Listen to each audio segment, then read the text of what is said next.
Meditations of my heart and my mind be acceptable to you, gracious and loving God. Allow me to be an instrument of your peace, your will, and your love. Cindy asked earlier, can I put that bag up there? The one that says love on it. I can't really think of a much better thing to put up there, because that is the message of Jesus, to love one another, to care about one another, to take care of one another. So I'm glad it's there, Cindy. Thank you. If you notice, I don't know if anyone noticed anything about the liturgy. Anybody notice anything about the liturgy? Don't be shy. Don't be shy. Okay. I'm glad that I'm not sure what that says. I was in Dutchway on Friday night with Kathy, and I get this phone call from Cora, and she says, "Did you change the readings or what?" I called her back. I said, "I don't think so." And I told her which one it was, which is not the one she had. And I got home, and then I checked it and did some things. And I noticed as I was going over the liturgy today, the bulletin, it's last night actually, some of these things sound familiar.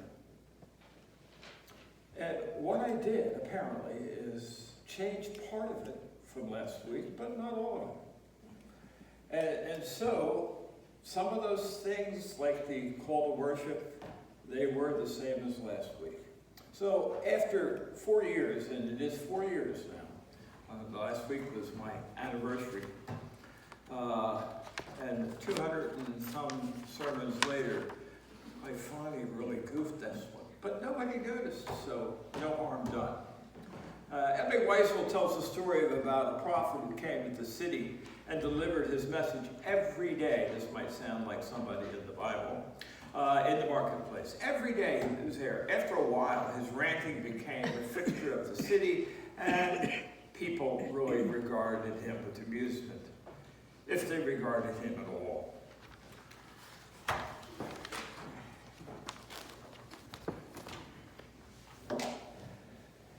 Finally, a boy, pitying him, came up to him and said, "Sir, why do you keep crying out aloud like this every day, year after year? The people here will never listen to you." Sound familiar? "I gave up," he said. "I gave up hope that they would listen to me a long time ago," said the prophet. "I go on crying, lest I begin to listen to them." Okay. Thing to remember. In his journey to Jerusalem, the disciples were given a genuine moment. A transparent happening that reveals with clarity that Christ above all men has pleased God, and above all others, speaks for God. It is this glimpse that they will sustain their discipleship into the future.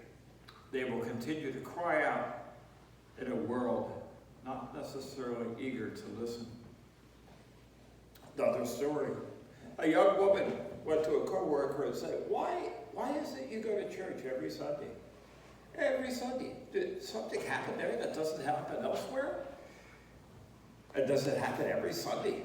The older woman said, well, I go because I like to meet God, with who I've come to know in Jesus.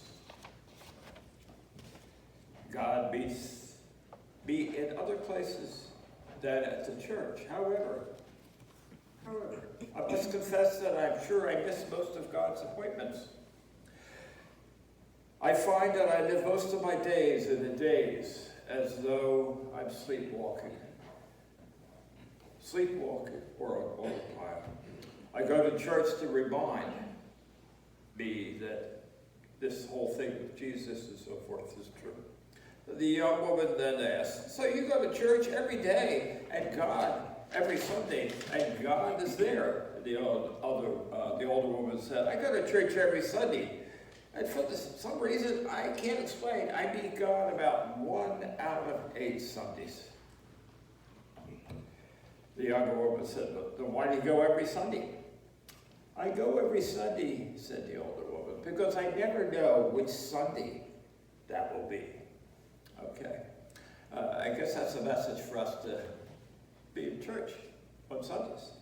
Our gospel reading today comes from the Gospel of Mark chapter 9. It can be found with some variations in the 17th chapter of Matthew and the 9th chapter of Luke. The Gospel of John makes no mention of the Transfiguration. In each of the synoptic versions of the story, the Transfiguration serves as a turning point in the narrative. Jesus had been wandering around Galilee, teaching widely, performing miracles, and building a huge following. And then he takes his closest disciples up the mountain and warns them that he is going to die. It is there that Jesus is transfigured before them. Moses and Elijah appear with him, and the voice of God becomes audible, and they hear, "This is my beloved Son. Listen to him." The vision disappears, and as they descend, they make a journey toward the death of Jesus. The journey is embodied in our liturgical practices of Lent. We climbed the mountain. We climbed the mountaintop today to catch a glimpse of the glory of Jesus. Then we gather on Wednesday to receive the imposition of ashes, remembering that we are dust, and to dust we shall return. The event is thought to occur on Mount Hermon or Mount Tabor, shortly before the final departure of Jesus from Galilee, and approximately 4 months before his death. One of the purposes of this event, the Transfiguration, was to confirm and strengthen the faith of the disciples in the divine nature of Christ in person, against the shock of the events that were about to unfold. Peter never forgot it. It gave him a sense of surety during his own martyrdom. He writes about it in his second letter. Additionally, it was a climactic testimony directly from heaven that Jesus was the one whom all the Old Testament prophecies converged and found their fulfillment. Where there is some variation in the three accounts, how many days from this and that and so forth, it appears that, whether it was 6 or 8, it appears that it follows a conversation that Jesus had with his disciples, during which Peter confessed when Jesus asked him who he thought he was, who Jesus was. Peter answered, "The Christ of God." While Peter never forgot the event, he did not understand it as it was happening. Like so many times that happens. When seeing Jesus with Moses and Elijah, he thought and said, "Rabbi, it is good that we are here. Perhaps we could build 3 dwellings or 3 tents. One for you, one for Moses, and one for Elijah." In all probability, as the reading states, they didn't know what to say. They were, in a way, terrified. And this is before the cloud. The divine glory of God overshadowed them. And there was a voice, "This is my Son, my beloved Son. Listen to him." Then as they looked, they were alone with Jesus. Perhaps Peter wanted to stay in that moment, not realizing that moment was not permanent. On the way down from the mountain, Jesus instructed the 3 of them about what they had seen. Tell no one about what they had seen until after the Son of Man has risen from death. While they obeyed his command of Jesus, they were confused and started to ask many questions. Why does Elijah have to come first? What does this mean? Rising from the dead mean? What is that? In response to these questions, Jesus explained that Elijah would come first in order to get everything ready, and that the Son of Man would suffer much and to be rejected. The discussion with the disciples may help explain what Jesus was thinking on the way up and the way down from the mountain. and what Jesus and Moses and Elijah were talking about. It seems that this conversation and this experience impressed the mind of Jesus as well as the others. The suffering was inevitable, that there would be a departure, an exodus, and a means by whereby the people would be led from bondage to sin to a life of freedom. In answering the disciples' question about Elijah coming first and preparing the way, Jesus was making reference to the Jews and their belief that it would be, he would be accompanied by the return of Elijah, something that Jesus says already has happened. Already happened in John the Baptist. He was speaking about John the Baptist. If we put these events together, the three Gospels, we would possibly see that the Transfiguration was a visionary revelation in the divine glory that the Son, Jesus, possessed from his incarnation. There is a clarification to what was at stake, not only the vision, but in the ministry of Jesus. Jesus discussed his decease, his death, with Moses and Elijah. It makes reference to the process of death, an exodus, a parting, a going away, and recalls the exodus from Egypt and the earlier process of divine redemption. Thus, the impending death of Jesus and his resurrection are seen as an exodus which further extends God's redemption to humanity. The value of this incident for us is it illustrates that prayer exercise as a transfiguring influence on the life and character of us. If you read it, you'll find out that he went up there to pray. He prayed before he went up there. Prayer was something that Jesus did frequently, and something that we should possibly do. And it will have a transfiguring effect on us. It was first and foremost an individual experience in the life of Jesus, the exact nature of which must have been communicated by him to the disciples. However, they did not really understand it, the full meaning of his announcement, of his impending death. Should we expect otherwise? There's so many things that Jesus said that they didn't get. They were a little dense sometimes.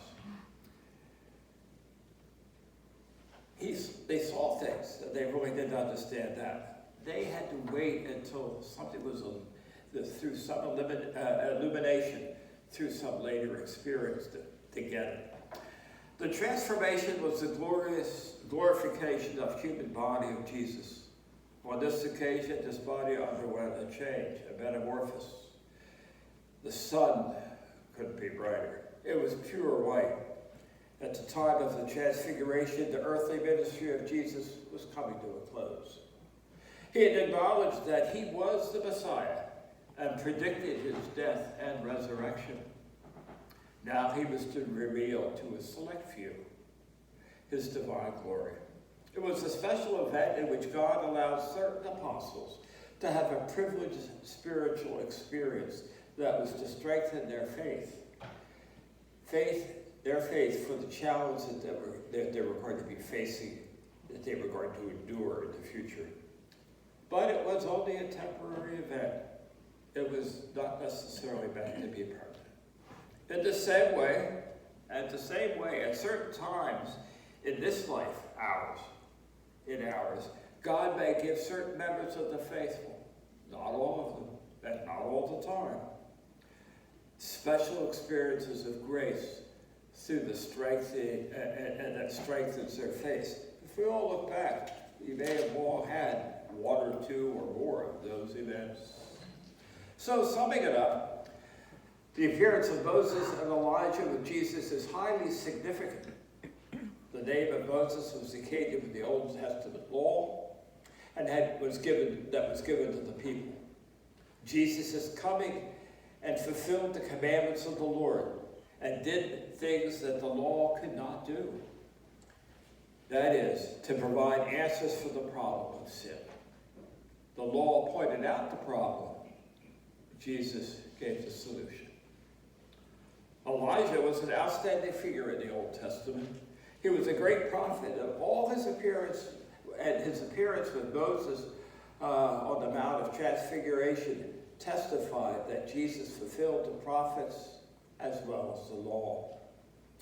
The Transfiguration provided further evidence that Jesus was the divine Son of God and is a representation of his coming kingdom in its fullness.